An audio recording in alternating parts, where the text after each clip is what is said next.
welcome back to the Living the Dream series. This week, we will be playing Golgari, and our goal for this week will be to kill him dead.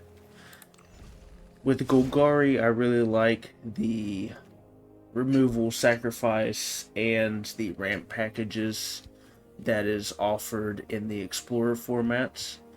So starting with the 1-drops, I'm running 3 Corrupted Conviction. Additional cost to cast this spell, sacrifice a creature, draw 2 cards for 1 mana. It's simple. I like it. Nothing fancy. It just gives you 2 extra cards when you need them. Run a playset of Cut Down. It's currently one of my favorite removal spells for the early games in the Explorer format. It kind of hits the same levels as Fatal Push. Sometimes I like it more, sometimes I like it less, but it's about the same as Fatal Push for me. But I have a playset of Cut Down and I don't have a playset of Fatal Push, so that's why Cut Down is in this deck and Fatal Push is not. It runs 4 Knight of the Ebon Legion. I like him because he likes to soak up removal, because just him by himself, he can just start ramping up if you leave him unattended. For 3 mana, he can get +3/+3 in Death Touch until end of turn, and he has a passive ability of at the beginning of your end step, if a player lost 4 or more life this turn, put a +1 counter on Knight of the Ebon Legion. I do like how it says player, that way if any shenanigans are going on, I can still benefit from it. For example, if there's this Shieldred on the battlefield that's making me lose 2 life for each card I draw, I can Corrupted Conviction, lose some more life, and guarantee that I'll be able to buff Knight of the Ebon Legion more. And then 3 Spark Harvest. Additional cost to cast this spell, sacrifice a creature or pay 4. Destroy target creature or planeswalker. So early game I can shoot threats by getting rid of something I have on my field. Later game, if I want to, I can just pay 5 mana. My favorite part is that it can hit a creature or planeswalker. And then for Llanowar Elves, because ramp, we really want to hit those high drops as fast as possible. 1 Assassin's Trophy. I don't like running a bunch of Assassin's Trophy main board just because I don't like ramping my opponent. As a 1-of, it's kind of there is a hope where if none of my other cards can hit something I need it to hit, maybe I can draw into the Assassin's Trophy and take care of it, whether it be a land that's giving me issues or a non-land permanent that the Spark Harvest or the Death Sprout can't hit, since they only hit creatures or planeswalkers. So that's why Assassin's Trophy is in there. It's kind of like a last-ditch effort kind of card. Sits there until I really need it. Then Fiend Artisan, 2 mana 1/1, gets +1/+1 for each creature card in my graveyard, and for a hybrid mana and X, I can tap it, sacrifice another creature, search the library for a creature card with mana value X or less, put it on the battlefield, then shuffle. This one is mostly here to either be a beat stick or to search out my Glissa for like the mid to late game. Skull Prophet adds mana. 2 mana 3/1. I like it for its body. That's really the only reason why it beats other 2 mana dorks, is just for the 3/1 aspect, or if I really feel like milling. And then for Binding the Old Gods, 4 mana, destroy target non-land permanent opponent controls. That one kind of hits everything except for lands, so that's another nice removal package for anything that I might encounter, whether it be an enchantment or an artifact that nothing else can hit. At least Binding the Old Gods can, and it ramps me on the 2nd, so that's always nice. Death Sprout, destroy target creature, search the library for a basic land, put it on the battlefield, tapped and shuffle. It's a personal favorite of mine in any deck that runs Golgari colors, just because if I'm paying 4 mana, I'm guaranteed to now have 5 for the next turn. which means that I'm guaranteed to be able to play my Glissa, which is at the beginning of combat on your turn, choose one, incubate two twice, transform all incubator tokens you control, or to give my Phyrexians first strike and death touch until end of turn. Glissa is mostly there to kind of help take care of the mid to late game where I just start incubating like crazy every turn, while removing their stuff. And on top of that, the main win con is skeletal swarming. Each skeleton you control has trample, attacks each combat if able, and gets plus X plus O, where X is the number of other skeletons you control. At the beginning of your end step, create a tapped 1/1 black skeleton creature token. If a creature died this turn, create 2 of those instead. And that's why I'm running so much removal and so many personal sac effects, is because I want to be making 2 skeletons per turn when skeletal swarming is out. And last but not least, all Golgari decks need a board wipe. My personal favorite is Invasion of Fiora, just because it has the potential of turning into another creature. Especially if I have skeletal swarming out when I blow up the board, because that guarantees that I'll have 2 skeletons for the next turn to swing at the invasion, so that's really nice. And then I'm running 8 Swamp, 7 Forest, 1 Darkboard Pathway, 4 Deathcap Glade, because I just so happen to have a playset, probably one of the maybe 3 or 4 non-basic lands I have a playset of, so at least there's that. 1 Overgrown Tomb, and a Woodland Cemetery. So without further ado, we're going to see if we can kill them dead in the Explorer format. Like always, I get 3 chances to do it, unless something crazy happens. There's always those outliers, but for the most part, 3 chances.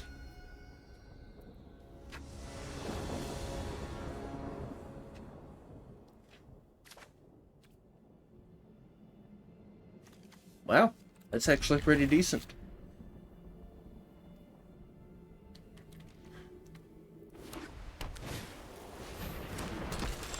Neat. And an invasion for late game. I'll go ahead and ramp.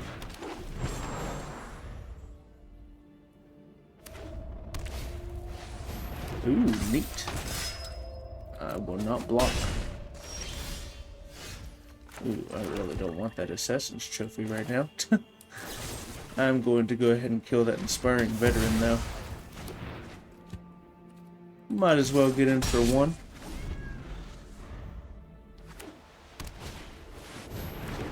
What are you? Spell will do damage to opponent. That much damage plus 1 instead. Interesting. I guess I'll do another cut down. Then I'll schmack for 1. Another one? Wow. Beating me up. Okay. So I think it's safe to... Ooh, they have something in their hand. Ooh. No. I'm gonna wait. No attacks. In turn.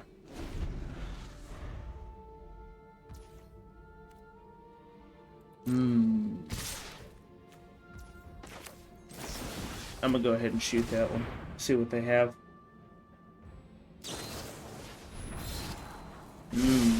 Thought it was something. No blocks. Hexproof and indestructible? That's wild. That is certainly wild. I don't know if I can get past this. Because I bet they have another hexproof and indestructible buff. Ouch. Nope, nothing I can do. That was a really fast loss. Okay, well, that was a quick loss on that one.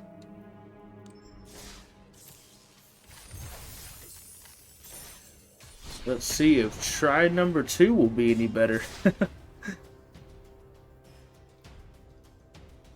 Thought it was a pretty decent hand, but I guess it was what I drew later that really didn't help me much.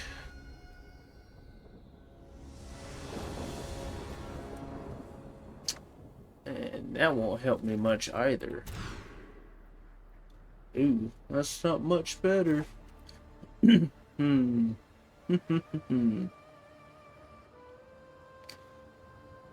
Yeah, I'll keep. Think of these.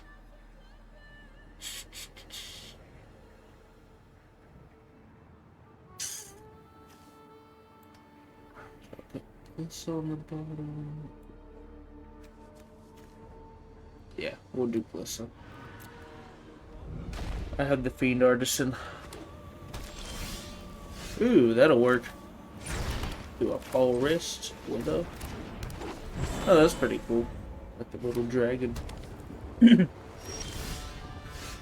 Ooh, holding up mana.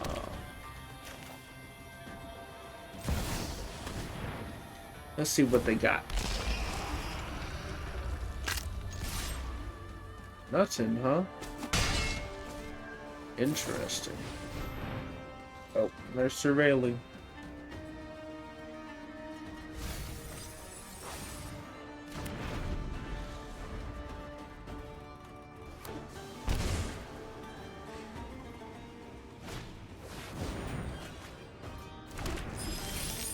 Let's see an Omniscience. Uh-oh.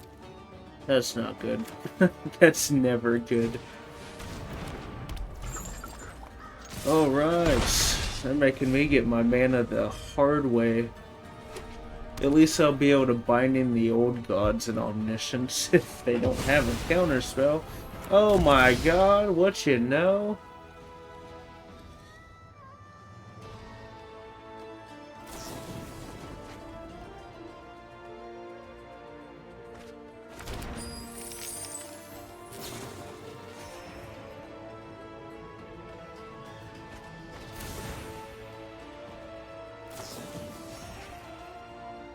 They're really banking on that one card, aren't they?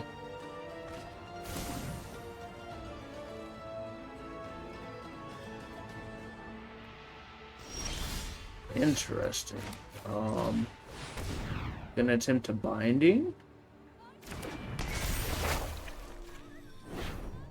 Boom. And then I'll smack you for doing that.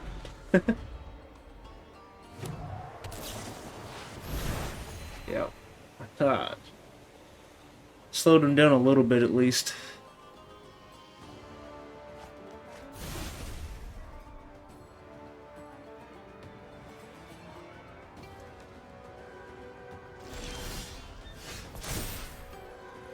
Why couldn't have been? Oh, okay. Yay! Timely placed binding the old gods. They had all the dig, they just didn't have what they were going for. No idea what they were going for. With an Omniscience deck, it could be anything.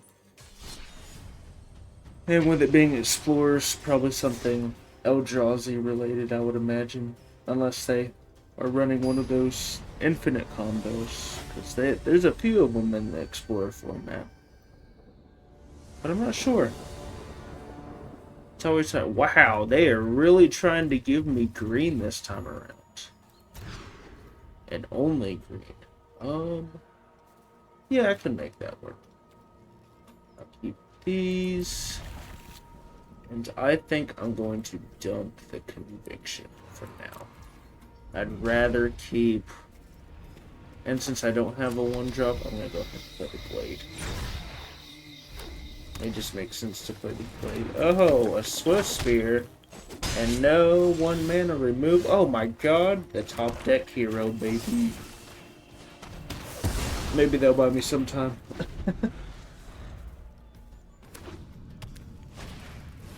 Another Swift Spear and a Scorch Spitter. This is gonna be a fast game, isn't it? Oh my goodness, another cut down? Wow. What are the odds? What are the odds? I'd rather get rid of the Swift Spear.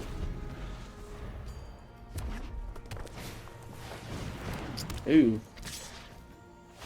Well, that's 3 damage. Boom, boom, and boom. Land? Nope. It'd be too easy if it was land. Oh, actually. Yeah. Sacking a creature and targeting. Submit. I'll just go ahead and at least guarantee I'm not going to be getting hit with a Scorch Spitter. And a Hireling. Hey, there's my land. That way I can, I'm enter. I'm gonna see what they play. Yeah. Now I'm gonna shoot the Hireling. Give me a forest. Interesting. How? Well, that's gonna hurt. That's gonna hurt a lot.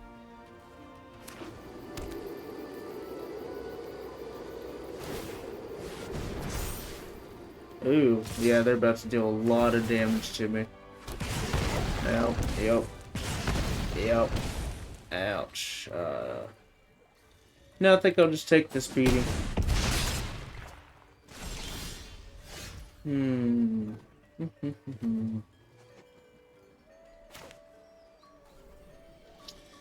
Nope. That double cavalcade. That's what killed me. It's such a nasty card with that Phoenix or Elemental, I mean. Nope. You're gonna have to kill me with cavalcade triggers. I've also never seen a red deck with that much mana consistently. That's impressive. That's very impressive.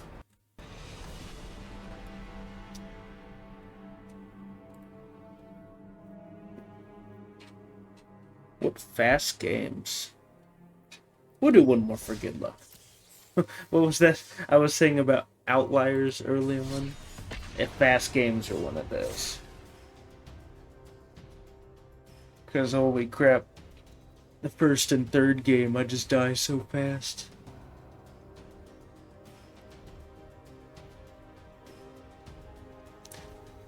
I do find it funny though. The deck that I build with the most non-basic lands is the deck that I see the least of my non-basic lands with. I think I've seen more of my non-basic lands from my pauper decks. Opponent goes first, and yeah, I can make it work. It's not ideal, but I can make it work. Mostly because I'll probably mulligan into something worse. A tapped land? Me too.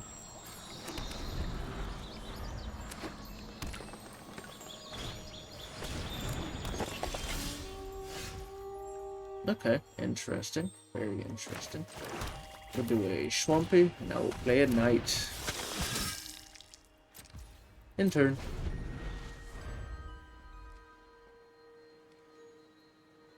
They can have their ramp this time. Thespian stage. Resolve. Yeah, might as well cut one down.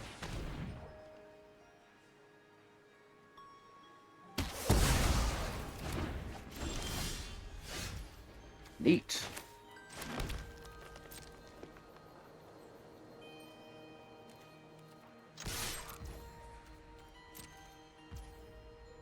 Nothing? Wow. Boom. Alright.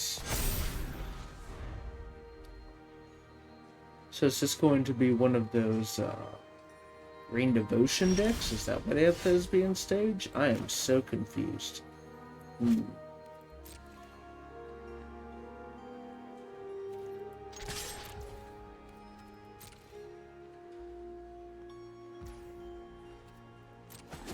I'll just make a V2 that time. I really want to play my Skull Prophet. I really want the ability to be able to have 4 mana. That way I can make sure I can use my binding to remove whatever important thing is coming up. Simic?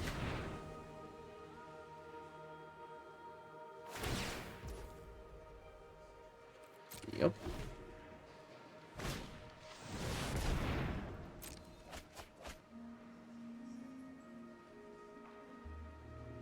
Oh,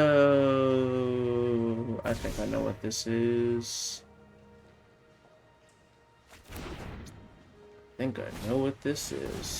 Oh, yeah. This is Lotus Field, isn't it?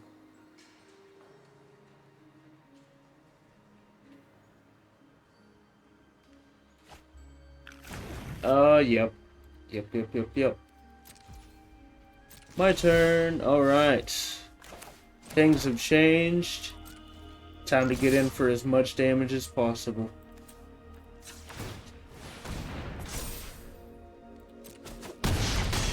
There we go. Now the pressure's on them. They have to win this turn.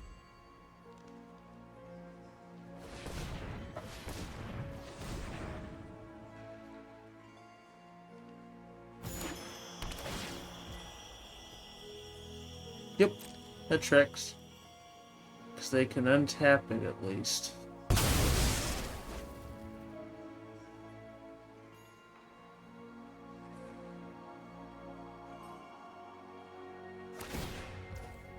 Yep.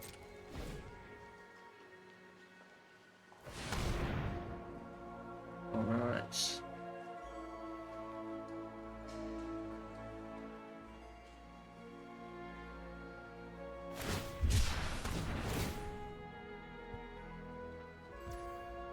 Yep.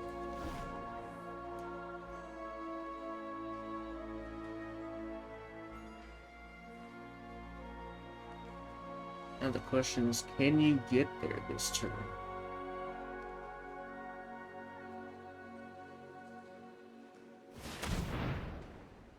That's a lot of black. 8 black mana, huh? Or 5 black mana, 8 mana in total.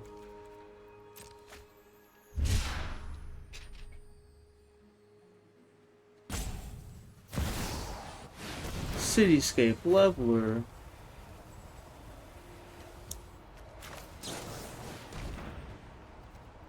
Yep.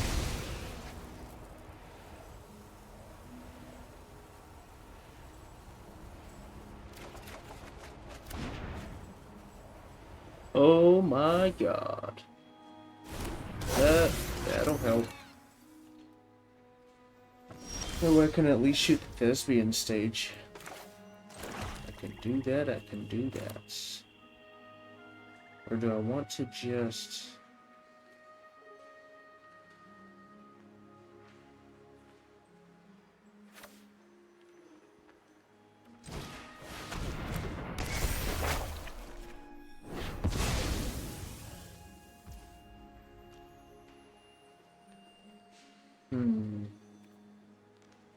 I think I'm going to hold off on the Thespian stage. I think instead I'm going to hit them, and then I think I'm going to cut down the tracker, because I think cutting down the tracker is going to really hinder them this time around.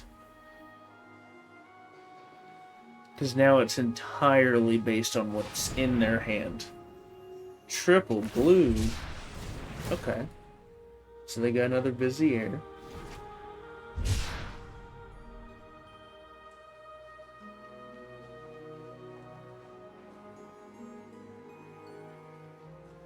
Feels like it's a little bit clunkier than the Pioneer version, which makes sense because it's still missing a few pieces, if I remember correctly.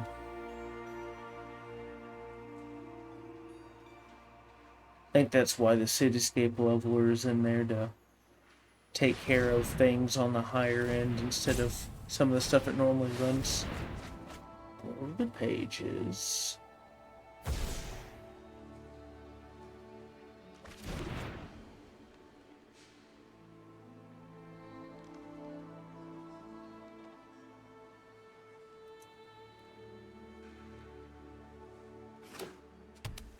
Okay. They're really hurting on the colors this time around. I'll be surprised if they're able to get it with that. Having that double thespian stage, I think, is hurting him pretty bad. Because I don't think they have the mana to be able to both pull that off and do other stuff. Oh, Shieldred's a thing. That is for sure. Good game, though.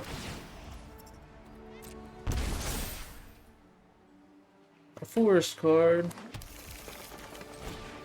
And time to binding the Shieldred. Bye, Shieldred. Oh, you're not even gonna let me smack you with the Skull Prophet? Oh man. Yeah, the new Lotus Field combo deck for Explorer seems pretty clunky. Either that or that was just a homebrew, which, I mean, I guess right now it kind of is since they don't have all their cards, but that was an interesting last game. I kind of wish I would have seen a little bit more of my deck, but that's okay. I was at least able to get a few interesting games off, and that's always fun. Anyway, thanks for watching my video, hanging by, and once again, thanks for checking me out.